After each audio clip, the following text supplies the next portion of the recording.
प्रतिष्ठानचा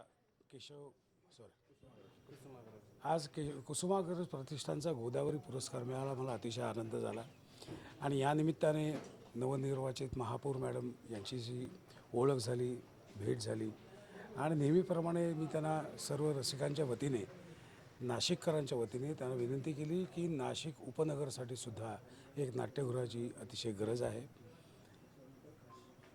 पूर्वीचं नाशिक आणि आजचं नाशिक हे जमीन आसमानच फरक आहे. रसिकता नाशिकच्या नसानसात ठसून भरलेली आहे. त्यामुळे अजून एक नाट्यगृह असणं अतिशय गरजेचं आहे. आत्ताचं कालिदास सोडून अजून एक नाट्यगृह इथे आहे सदाभाऊ म्हणून. त्याचं काहीतरी गडबड आहे.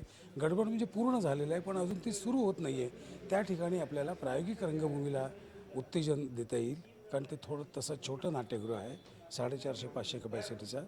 पण आपल्याला नवीन नाट्यगृहाची गरज आहे.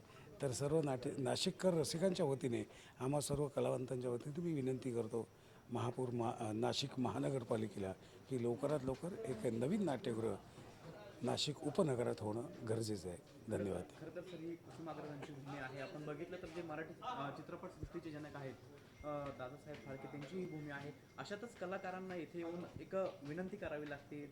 हे दुर्दैवी आणि कला मंदिर आहे त्या संदर्भात देखील अनेकांनी नाराजी देखील व्यक्त केलेली आहे. कसं आहे, अन्न वस्त्र निवारा ह्या सगळ्यात पहिल्या गोष्टी आहेत. तुम्हाला सांगितलं हा माईक ठेवून द्या, दुसरं काहीतरी कराल का? नाही ना. त्यामुळे अन्न वस्त्र निवारा हे सगळ्यात महत्त्वाची गोष्ट आहे. मनोरंजन ह्याचा हा सगळ्यात शेवटचा चॉईस असतो आणि त्यातल्या त्यात नाटक हा खूप शेवटचा चॉईस अशा अर्थाने असतो की आज नाट्य संस्था किंवा इतके चॅनल्स चालू आहेत, तर या चॅनल्सच्या माध्यमातून ऑलरेडी मनोरंजन वेगवेगळ्या पद्धतीचं होत असतं आणि विशेषतः न्यूज चॅनल्स आहेत ते फारच मनोरंजन करतात. त्यामुळे ते मनोरंजन सोडून 500 रुपयाचं तिकीट काढून येऊन बघायचं हा एक मोठा चॅलेंज आहे. त्यामुळे मला असं वाटतं की महानगरपालिकेचे अधिकारी आणि माननीय महापौर यांच्या माध्यमातून मला खात्री आहे की लवकरात लवकर हा निर्णय घेण्यात येईल आणि निर्णय घेण्यात यावा. महाराष्ट्र शासनसुद्धा या नाट्यगृहांच्या दुरुस्तीच्या बाबतीत खूप चांगल्या पद्धतीने लक्ष घालतं आहे आणि मला असं वाटतं की थोडंसं त्यांना अजून थोडा तिथपर्यंत पोचायला वेळ लागतो. त्यातली तातडी त्यांच्या एकदा लक्षात आली की ते अतिशय वेगाने काम करतात अशी मला जाणीव आहे. आपण एक खंत देखील व्यक्त केली आहे. यावेळी व्यक्त केली. आपण म्हणालात की जे हल्लीचे भांडले जातात ते खूप मोठ्या उंचीचे असतात व्यासपीठ, ते फक्त राजकीय लोकांच्या कामासाठी येतात. मात्र कुठेतरी कलाकारांना सोबत घेऊन ही नाट्यमंदिर आता उभारले गेले नाही. कसं असतं, काय असतं की मुळात नाटकाला गरज काय आहे हे सगळ्यात पहिलं लक्षात घ्यायला पाहिजे. नाटकाची गरज काय आहे? आता तुम्ही समजा 1200-1300चं तुम्ही सभागृह नाट्यगृह बांधलं आणि त्याला बाल्कनी दिलीत. मुळात बाल्कनीला कोणी जातच नाही.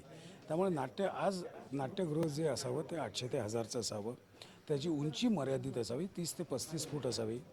मुळात बाल्कनी आली की त्याची उंची वाढते, उंची वाढली की त्याचा खर्च वाढतो आणि उंची वाढली की ACचा खर्च पण वाढतो. त्यामुळे गरज काय आहे त्याप्रमाणे पद्धतीने ते बांधायला पाहिजे.